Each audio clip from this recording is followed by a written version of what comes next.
여기까지 말씀은 바울 사도가 디모데에게 후진 양성을 명령하고 그 후진들에 대한 교육 지침으로 그리고 디모데를 향한 목회 지침으로 내린 내용이었습니다. 주님의 참된 사역자들이 어떤 자세를 가져야 하는지, 그리스도의 좋은 병사와 또 경기하는 선수 그리고 수고하는 농부의 비유를 들어 교훈했습니다. 그 누구 하나 게으르고 나태해서는 안 되는 직업들을 비유해서 사역자들의 자세가 어때야 하는지를 교훈했습니다. 이어지는 오늘 본문 8절에 13절은 그렇게 충성을 다한 주의 사역자들이 훗날 예수님 안에서 누리될 영광이 어떤 것인지를 밝히고 위로와 확신을 주고 있는 내용입니다. 구체적으로 어떤 내용인지를 살펴보며 이 자리에 임재 계신 성령 하나님이 우리 주신 은혜를 충만히 받는 우리 모두가 되기를 바랍니다. 우리 8절 말씀 같이 읽겠습니다. 내가 전한 복음대로 다윗의 씨로 죽은 자 가운데서 다시 살아나신 예수 그리스도를 기억하라. 아멘. 바울 사도는 디모데에게 예수 그리스도를 기억하라 라고 말합니다. 먼저 원어 직역 성경을 보면 이렇게 번역합니다. 예수 메시아를 기억하여라. 그는 죽음에서 일으켜 주셨고 다윗의 자손이시다. 이것이 나의 복음이다. 바울 사도는 디모데와 사역자들이 기억해야 될 예수님을 세 가지로 말합니다. 첫째는 예수님께서 죽음에서 부활하신 분임을 기억하라는 거예요. 예수님이 십자가에 못 박혀 죽으신 후 3일 만에 부활하셨습니다. 바로 이 부활하신 예수님을 기억하라는 말입니다. 잊어버리지 말라는 거예요. 기억하라는 말의 원어의 문법적 의미는 계속입니다. 그러니까 계속 예수님을 기억하라. 예수님의 십자가에 죽으심과 함께 예수님의 부활은 우리의 믿음의 핵심적인 진리이기 때문에 부활을 믿지 못하면 우리의 모든 믿음은 헛된 것이 되기 때문입니다. 고린도전서 12장 17절 말씀입니다. 그리스도께서 다시 살아나신 일이 없으면 너희의 믿음도 헛되고 너희가 여전히 죄 가운데 있을 것이요. 아멘. 따라서 우리 역시 예수님께서 부활하신 분임을 늘 잊지 말고 기억해야 합니다. 그것이 바로 복음입니다. 둘째, 예수님께서 다윗의 자손임을 기억하라는 것입니다. 다윗의 씨는 예수 그리스도의 인성을 사람 되심을 나타내는 표현으로 두 가지를 말합니다. 하나는 예수님께서 다윗의 혈통을 쫓아 그 후손으로 태어나셨음을 말합니다. 이사야 11장 10절 말씀입니다. 그날에 이새의 뿌리에서 한 싹이 나서 만민의 기초로 설 것이요 열방이 그에게로 돌아오리니 그가 거한 곳이 영화로우리라. 아멘. 이 다윗의 자손이라는 말은 예수님께서 영으로 임하셨거나 신천지의 주장처럼 신화적인 인물이 아니라 실제 우리 인간과 똑같은 몸을 가지신 분이라는 말입니다. 예수님은 분명 다윗의 자손으로 오신 분명한 인간이셨음을 말합니다. 다윗의 자손으로 오신 예수님께서 실제 십자가에서 죽으셨음을 말합니다. 다윗의 자손으로 오신 예수 그리스도를 기억해야 되는 것은 예수님께서 우리의 과거, 현재, 미래의 모든 죄를 그 몸에 단번에 지시고 실제 십자가에서 그 모든 죄를 속죄하기 위한 피를 흘려주신 분이시기 때문입니다. 이 사실을 믿지 못하면 우리의 모든 믿음 역시 헛된 것이 되기 때문입니다. 다른 하나는 예수님께서 다윗이 가졌던 왕권을 가진 강력한 메시아이심을 말합니다. 이사야 9장 7절 말씀입니다. 그 정서와 평강의 더함이 무궁하며 또 다윗의 왕자와 그의 나라에 군림하여 그 나라를 굳게 세우고 지금 이후로 영원히 정의와 공의로 그것을 보존하실 것이라. 만군의 여호와의 열심히 이를 이루시리라. 아멘. 다윗은 이스라엘의 왕 중에서 가장 강력한 왕권을 가진 그런 왕이었습니다. 따라서 그의 자손으로 오셨다라는 것은 다윗의 강력한 왕권을 가지신 만왕의 왕으로 예수님께서 이 땅에 오셨음을 말합니다. 예수님께서 다윗의 왕권을 가진 강력한 메시아라는 것은 예수님께서 모든 그 강력한 죄와 사망의 권세를 깨뜨리신 만왕의 왕이심을 의미합니다. 그래서 만물이 그 앞에 모든 그런 권세가 그 앞에 무릎을 꿇게 되었죠. 따라서 우리는 예수님께서 다윗이 가졌던 왕권을 가지신 강력한 메시아임을 잊지 않고 기억해야 합니다. 그럴 때에 바로 거기에서 강력한 그 예수님의 그 이름의 능력이 우리 가운데 나타나기 때문입니다. 능력만 볼 것이 아니라 그 능력의 원천이 되는 예수님의 그 강력한 능력을 우리가 의지해야 된다는 거예요. 셋째는 예수님이 복음임을 잊지 말고 기억하는 겁니다.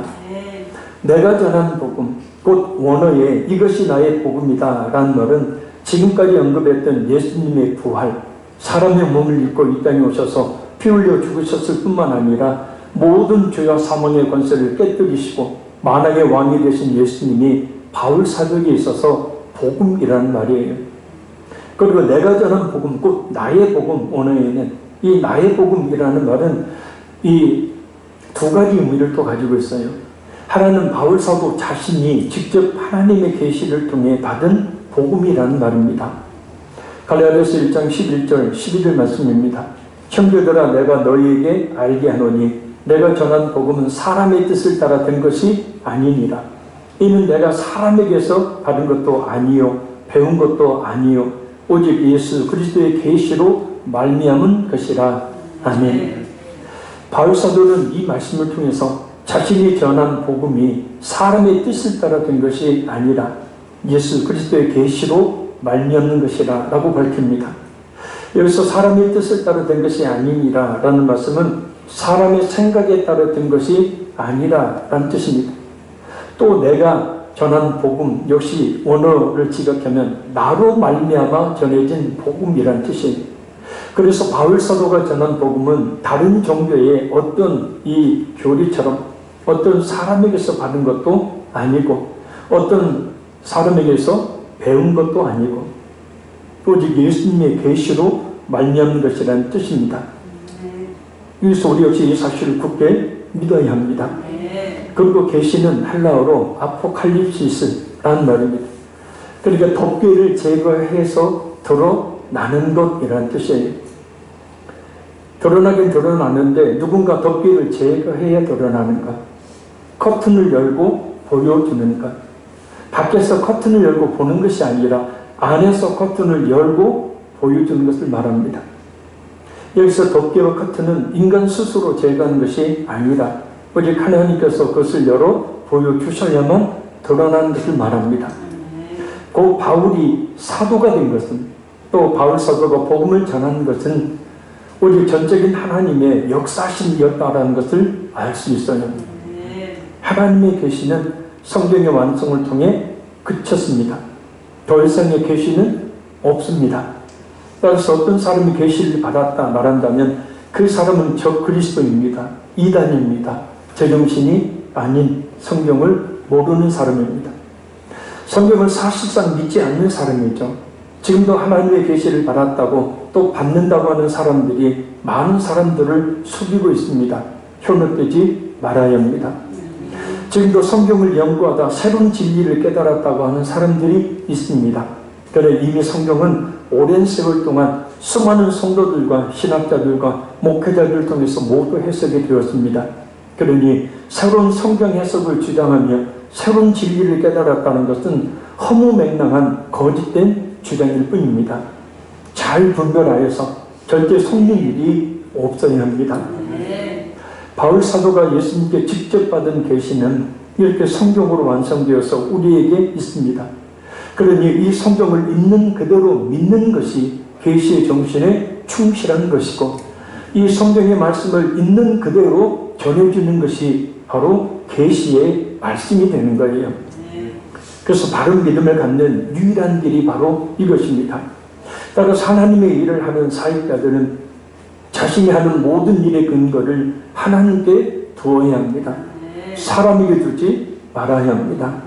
자신에게 두지 말아야 합니다. 계시의 완성인 성경에 두어야 합니다.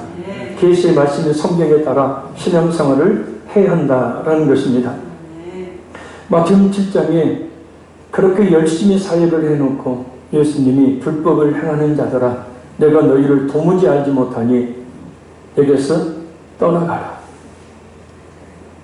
그러니까 우리의 모든 충성과 헌신은 하나님의 뜻대로 하는 것이어야 합니다. 아멘. 바울 사도가 말한 나의 복음이라는 말의 또 다른 의미는 예수님께서 바울 자신을 사도와 복음 선포자로 삼아주셨음을 나타냅니다. 그래서 바울 사도처럼 복음에 대한 강한 애착을 가진 사람을 찾아보기 어려울 정도로 그는 복음에 대한 강한 애착을 가지고 있었습니다. 그래서 전 세계를 다니다시피 하며 복음을 증거했고 결국은 자신을 그 복음을 위한 순교의 제물로 하나님께 드렸던 겁니다. 어쩌면 말입니다. 이런 복음에 대한 확신이 부족하기에 그 복음의 열매, 곧 인격과 삶의 변화의 열매를 쉽게 맺지 못하는지도 모릅니다. 이런 복음에 대한 확신이 부족하기에 복음을 담대하게 전하지 못하는지도 모릅니다. 복음에 대한 강한 애착이 있다면 정말 그 복음을 바울 사도처럼 생명을 다해 전할 것이기 때문입니다. 그래서 필요한 것이 무엇입니까? 바울 사도가 말했던 것처럼 예수 그리스도를 기억하는 거예요. 예수님의 완전한 인간 되시는 인성, 완전한 하나님 되시는 신성을 잊지 말아야 합니다. 청년부들과 이번 달에 읽었던 책이 진리전쟁이라는 책입니다. 그게 좀 어려운 책이었는데 아타나시우스라는 사람이 삼위일체 하나님의 교리를 성경적으로 바르게 진술을 하자 아리우스라는 사람이 예수님의 성육신을 부인합니다. 영주주의 이단에 빠져있는 사람이라 영은 선한 것이고 육은 악한 것이다 라는 논리에 빠져있죠. 그래서 예수님은 결코 더러운 육체의 모습으로 올 수 없다는 거예요. 근데 그 아리우스를 따르는 수많은 사람들이 있습니다. 아타나시우스와 아리우스라는 사람이 양쪽 편에서 서로 영적 전쟁을 벌입니다. 예수님에 대한 조금은 다른 생각 같은데 엄청나게 차이가 나는 한쪽은 구원을 받을 수 없는 교리를 주장하고 있는 거죠. 그리고 하나님께서는 아리우스를 콜레라에 걸리게해서 그 자리에서 죽이시죠. 아타나시우스가 주장했던 성삼위 하나님에 대한 교리가 발전해서 바로 우리가 고백하고 있는 사도신경으로 완성이 되어집니다. 우리가 사도신경을 고백할 때 그냥 외우는 게 아니고 한마디 한마디 천천히 그 의미가 무엇인지를 우리가 고백해야 합니다. 정말 영적 전쟁에 진리 전쟁이 벌어지고 있습니다. 우리 청년부 회원들한테 질문을 하고 독서 토론을 하는데 잘 인식을 못해요. 왜요? 늘 우리 교회는 예수님에 대한 이야기를 늘 해주니까 교회 안에서도 진리 전쟁이 벌어지죠. 진리만을 선포할 것이냐 아니면 다른 것들을 섞어서 아니면 진리를 쏙 뺀 채 다른 것을 전하고 다른 것을 가르칠 것인가.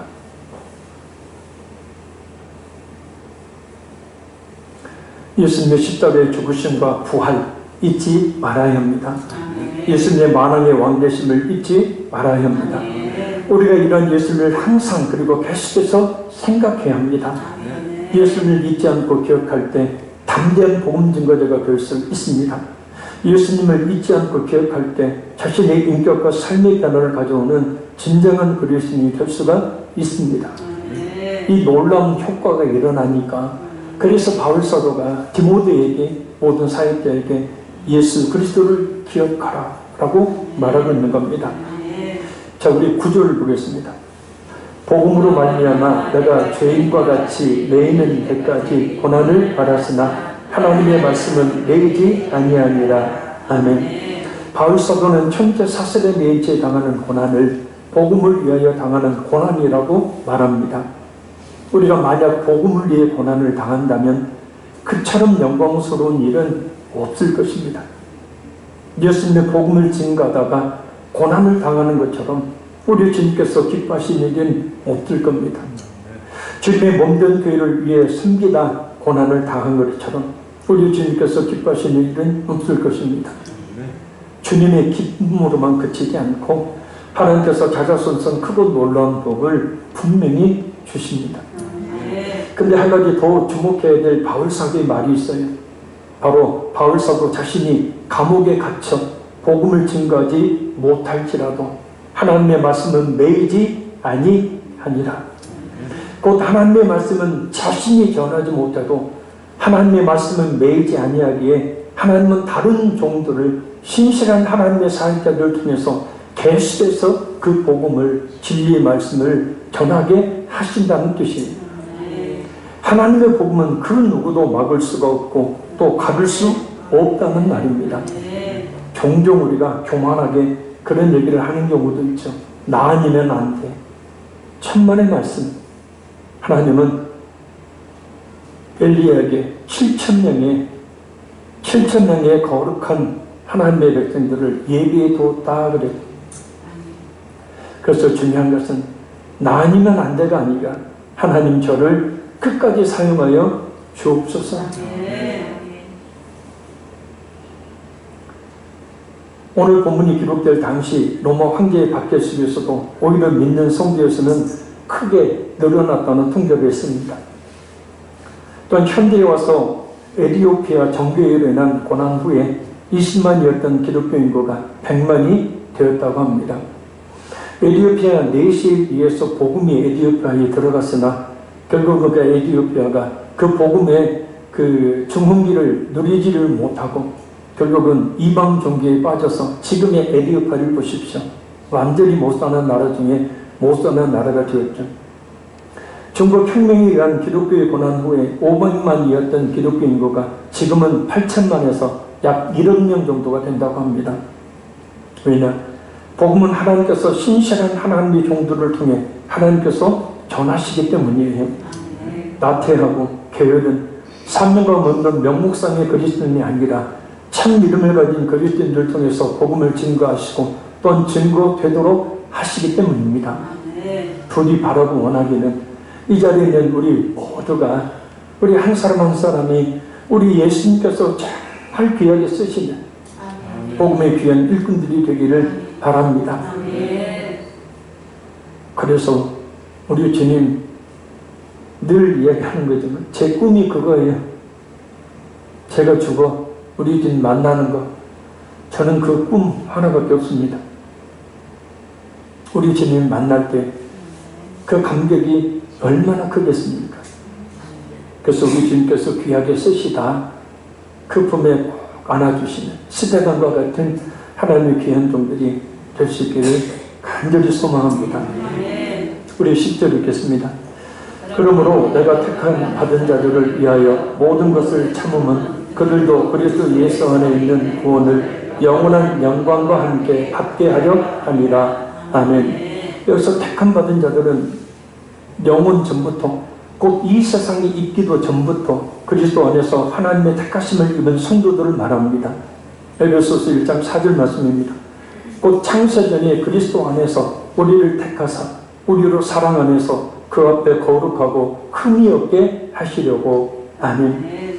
그러니까 이 온 우주가 만들어지기 전부터 모든 것을 아시는 하나님께서는 그 창조의 섭리 가운데 당신의 택한 당신의 자녀들을 택해 놓으셨다라는 거예요.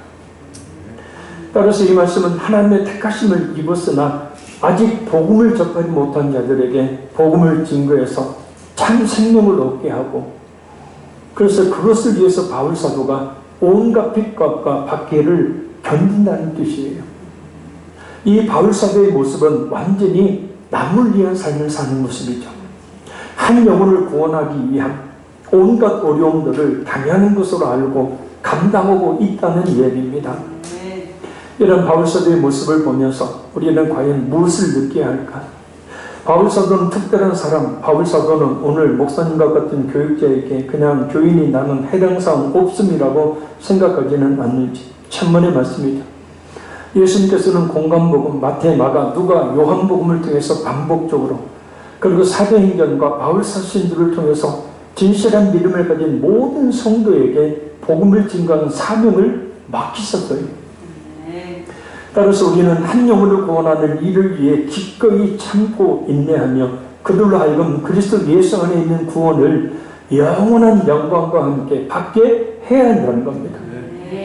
그리스도 예수 안에 있는 구원은 예수님을 믿는 자에게 즉각적으로 주어지죠. 예수님의 누가복음 19장 9절입니다. 예수께서 이르시되 오늘 구원이 이 집에 이르렀으니 이 사람도 아브라함의 자손이미로다. 아멘.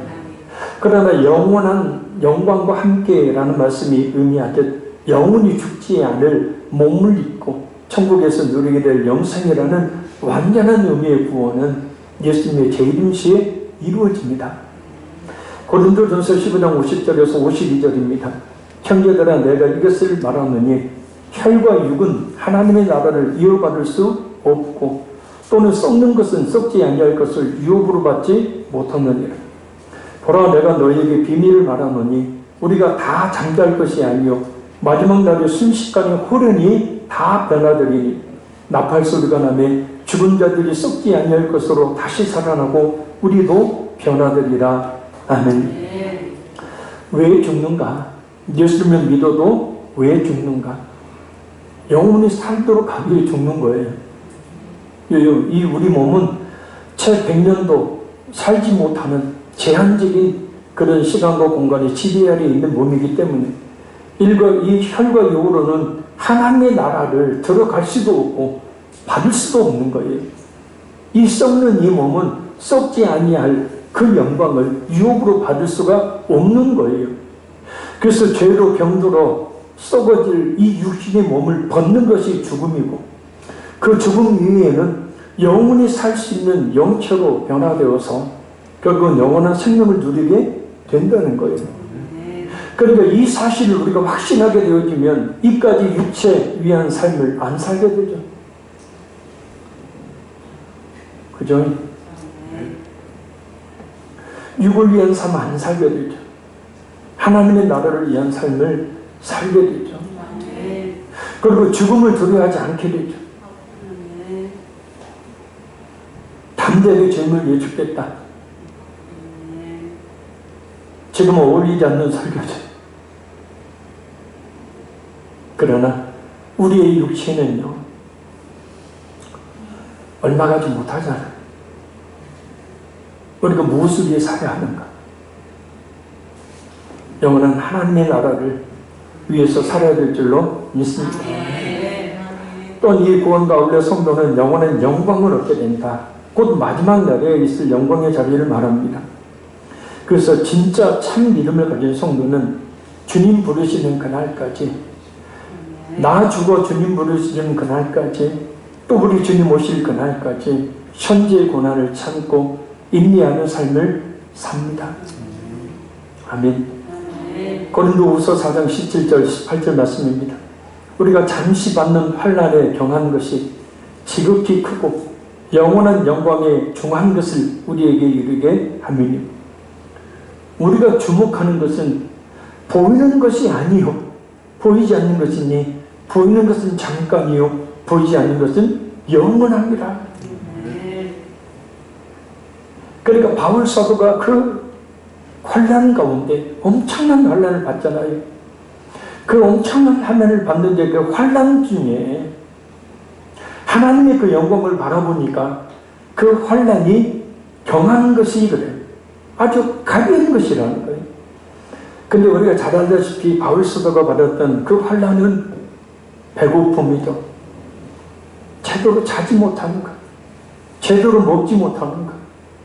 그것이면 감사하는데, 그래서 아까 제대로 먹지 못하고 자지 못하고 이게 내게 능력 주신 자에서 내가 모든 것을 할 수 있는지라는 말은 그냥 하나님의 능력으로 내가 뭔가를 모든 거 한다는 얘기가 아니에요. 그 말은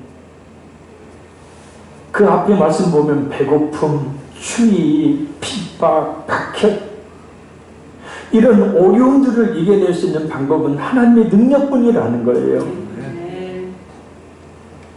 그래서 잠시 받는 환난에 경한 것이 지극히 크고 영원한 영광에 중한 것을 우리에게 이르게 하미니, 그러니까 현재 복음을 증거하면서 예수님을 위해 살며 저희 몸된 교회를 섬기며 겪는 여러 가지 어려움과 환난은 아주 경한 것이다. 가벼운 것이다. 왜냐하면 크고 영원한 영광에 그 중한 것을 이루기 위한 것일 뿐이기 때문이라는 거예요. 그래서 바울 사도가 우리가 주목하는 것은 보이는 것이 아니라 보이지 않는 것입니다. 보이는 것은 잠깐이요, 보이지 않는 것은 영원합니다. 그래, 우리가 어떻게 살아야 되겠습니까? 무엇을 위해 살아야 되겠습니까? 그래서 바울 사도가 말합니다. 우리 11절 읽겠습니다. 미쁘다 이 말이요, 우리가 주와 함께 죽었으면 또한 함께 살 것이요. 아멘. 오늘 지금 성경을 보면 이렇게 번역합니다. 이 말씀은 신실하다. 참으로 우리가 그와 함께 죽었으면 그와 함께 살 것이다.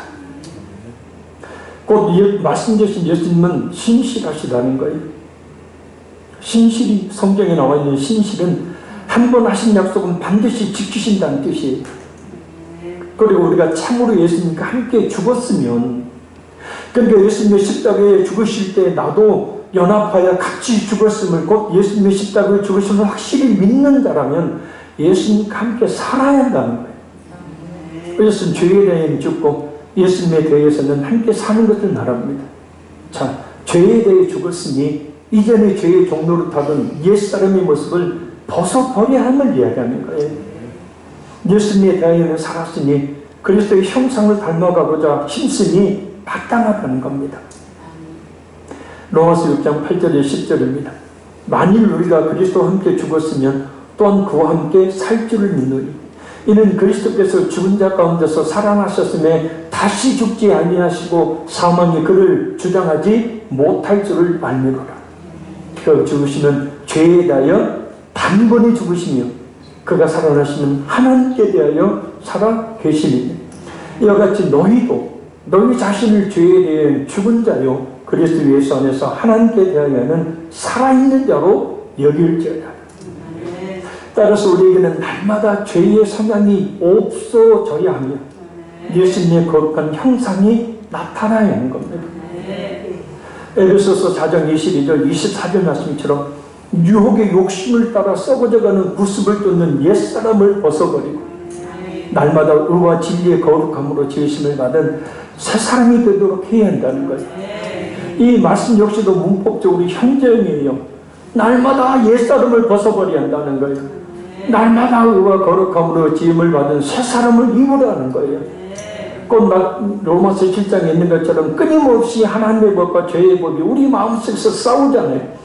우리 마음속에 1차 전쟁이 벌어지는데 이 1차 전쟁에서 하나님의 법이 승리하게 되어지면 성령의 이름을 맺겠지만 죄의 법이 승리하게 되면 목사도 장로고 권사도 큰 누구도 필요 없어요. 직분이 중요한 게 아니고 신앙성 오래 한 것도 필요 없습니다. 마귀의 도구가 돼요. 불의의 도구가 된다고요.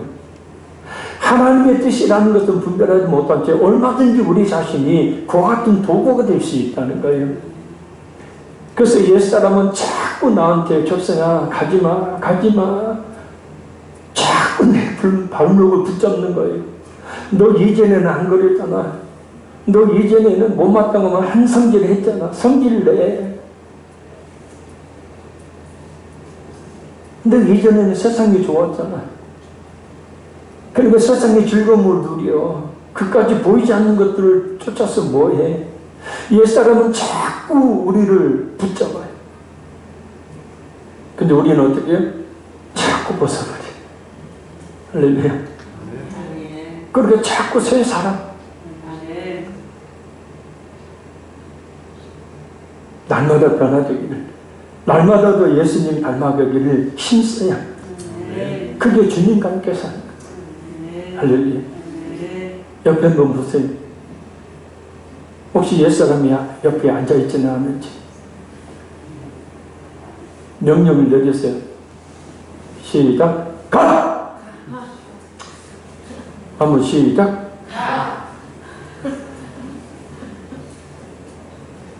옛사람이 자꾸 나를 사로잡아. 우리는 날마다 말씀과 기도로 옛사람 발로 차버리고 날마다 새 사람이 입어야 돼. 그게 주님과 함께 사는 거예요. 자, 우리 12절 읽겠습니다. 참으면 또한 함께 왕노릇할 것이요 우리가 주를 부인하면 주도 우리를 부인하실 것이라. 아멘. 오늘을 보면 우리가 견디면 우리가 그와 함께 다스릴 것이고 우리가 그를 부인하면 그도 우리를 부인할 것이다.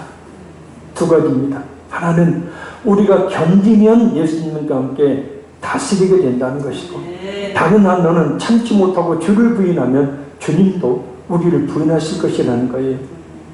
먼저 우리가 견디면 예수님과 함께 다스린다는 말씀에서 이 참다는 말은 단지 고통 속에서 인내하는 것을 말하는 것이 아니라 예수님과 함께 연합돼서 고난을 이겨내 승리하는 것을 이야기해요. 꼭 참고 있는 게 아니라 그래서 벗어나는 거예요. 어떤 신앙의 핍박과 고난이든 끝까지 참고 인내하면 주님의 그 영광의 자리에 보좌에 참여하게 됨을 이야기해요. 계시록 3장 21절 말씀입니다. 이기는 그에게는 내가 내 보좌에 함께 앉게 하여 주기를 내가 이기고 아버지 보좌에 함께 앉은 것 같이 하리라. 할렐루야.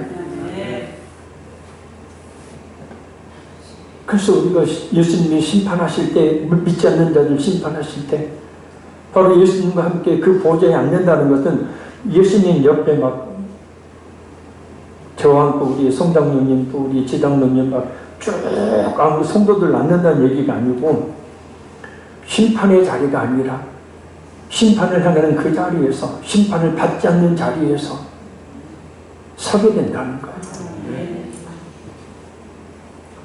신앙의 인내는 고난을 이겨낸다는 의미를 넘어서 또한 상급이 있는 일이죠. 로마서 8장 17절 자녀의 어떤 상속자 곧 하나님의 상속자요 그리스도와 함께한 상속자니 우리가 그와 함께 영광을 받기 위하여 고난도 함께 받아야 할 것이니라. 아멘. 근데 참지 못하고 주를 부인하면 주님도 우리를 부인할 것이라는 이 말이 있는데 미래시대예요. 혹시라도 있을 가정을 이야기하는 겁니다. 그러니까 어떤 상황에서든지 예수님을 부인하면 예수님도 그 사람을 부인하실 것이며 누구든지 어떤 상황에서든지 예수님을 시인하면 예수님도 그를 시인할 것이라는 말씀이에요. 마태복음 10장 33절에 누구든지 사람 앞에서 나를 부인하면 나도 하늘에 계신 내 아버지 앞에서 그를 부인하리라. 아멘. 우리는 어떤 고난과 시험 속에서도 우리가 믿는 우리 구주가 되시는 예수님을 믿는 것을 또한 신앙생활을 포기해서는 안 된다는 거예요. 아멘. 포기하는 것은 곧 예수님을 부인하는 참 믿음의 사람이 보일 모습이 아니기 때문입니다. 아이고 나는 예수님 부인하지 않아요. 물론 예수님은 부인하지 않겠죠. 그러나 삶이 환난이 오고 시험이 오면 그냥 돌아서 버리는 것. 이것이 바로 뭐냐면 예수님을 부인하는 거예요. 누구처럼요? 베드로처럼. 그래서 예수님 베드로를 향해서 네가 3번 나를 부인하리라. 웃기지 마세요. 제가 누군데요? 저 한성기라는 사람입니다. 그래서 어떤 자들이 예수님을 잡으러 오고 죽이러 하면 제가 가만히 있지 않을 거예요. 저는 결코 생명을 내걸고 예수님을 지킬 겁니다. 그랬던 베드로가 시험이 오자 그냥 예수님 3번 부인하고 도망쳐버립니다. 우리는 정말 어떤 상황 가운데서도 어떤 고난과 시험 가운데서도 결코 우리의 주님을 부인하는 그 신앙생활을 포기하는 듯한 행동 하지 말아야 합니다. 우리 주님 다 아셔요. 자, 우리 13절 읽겠습니다. 우리는 기쁨이 없을지라도 주는 항상 기쁘시니 자기를 부인하실 수 없으시리라. 아멘. 우리는 진실을 못해도 주님은 진실하시다. 공동 번역 성경을 보면 이렇게 번역합니다. 주는 약속을 어길 줄 모르는 분이시다. 예수님은 말씀하신 바를 그대로 이루신다. 민수기 23장 19절입니다. 하나님은 사람이 아니시니 거짓말을 하지 않으시고 인생이 아니시니 후회가 없으시도다. 어찌 그 말씀하신 바를 행치 아니하시며 하신 말씀을 실행하지 아니하시랴. 사무엘상 15장 29절입니다.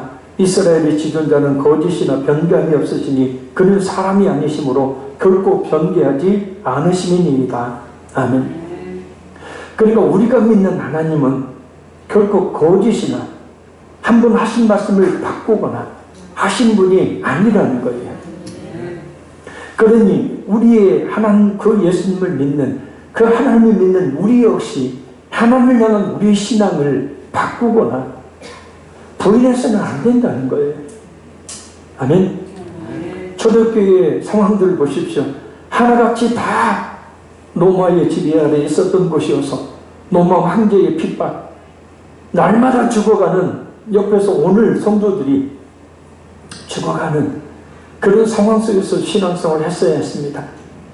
그것뿐만 아니라 배후에서 악한 마귀가 역사하는 그 사람들로 인하여서 그 사람들의 온갖 핍박을 받으며 살아야겠어요.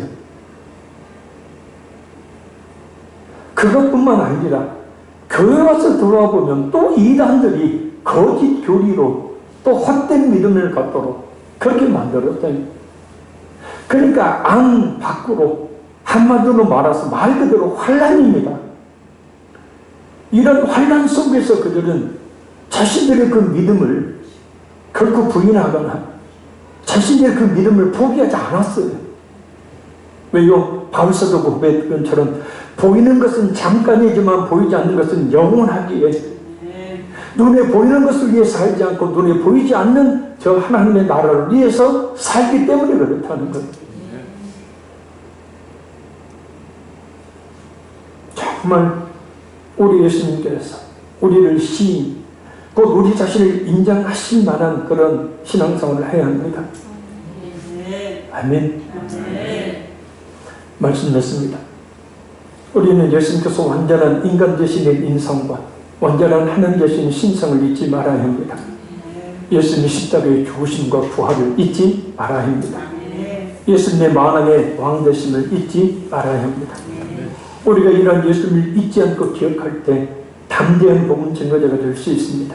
우리 자신의 인격과 삶의 변화를 가져오는 진정한 그리스도인이 될 수 있습니다. 그리고 복음을 위해 당하는 고난을 부끄럽게 여기지 않아야 합니다. 또한 복음은 하나님께서 신실한 하나님의 종들을 통하여 하나님께서 전하십니다. 부디 바로 그 하나님이 택하신 귀한 복음 전도들이 되는 우리 모두가 되기를 간절히 바랍니다. 그래서 죽어가는 영혼들을 구원하여 영원한 생명을 얻게 하는 참 그리스도인이 되어야 될 줄로 믿습니다.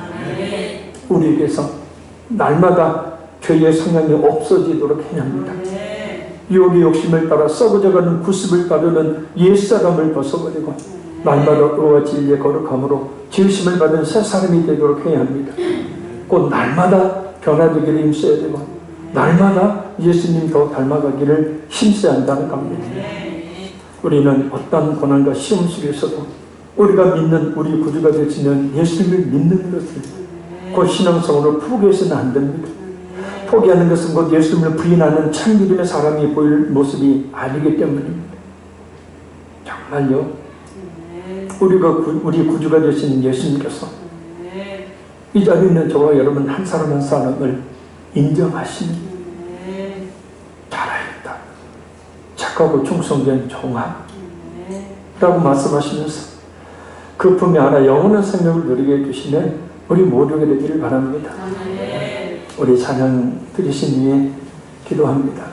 예수님의 인상과 신성, 십자가의 죽으심과 부활, 만왕의 왕자신 잊지 않고 그래서 담대한 복음 증거자, 우리 자신의 인격과 삶의 변화를 가져오는 진정한 그리스도인 되게 하옵소서. 복음을 위해 당하는 고난 부끄럽게 여기지 않게 하시고 담대하게 복음을 증거하여 하나님 택한 자들을 영원한 생명으로 인도하게 하옵소서. 우리에게서 유혹의 욕심을 따라 썩어가는 구습을 따른 옛사람 벗어버리고 날마다 우리의 진리의 거룩함으로 지으심받은 새 사람이 있게 하옵소서. 어떤 고난과 시험 속에서도 우리 믿는 예수님을 향한 그 믿음 신앙 포기하지 않게 하시고 부인하지 않게 하시고 우리를 지금 인정하실 만한 신앙으로 나가게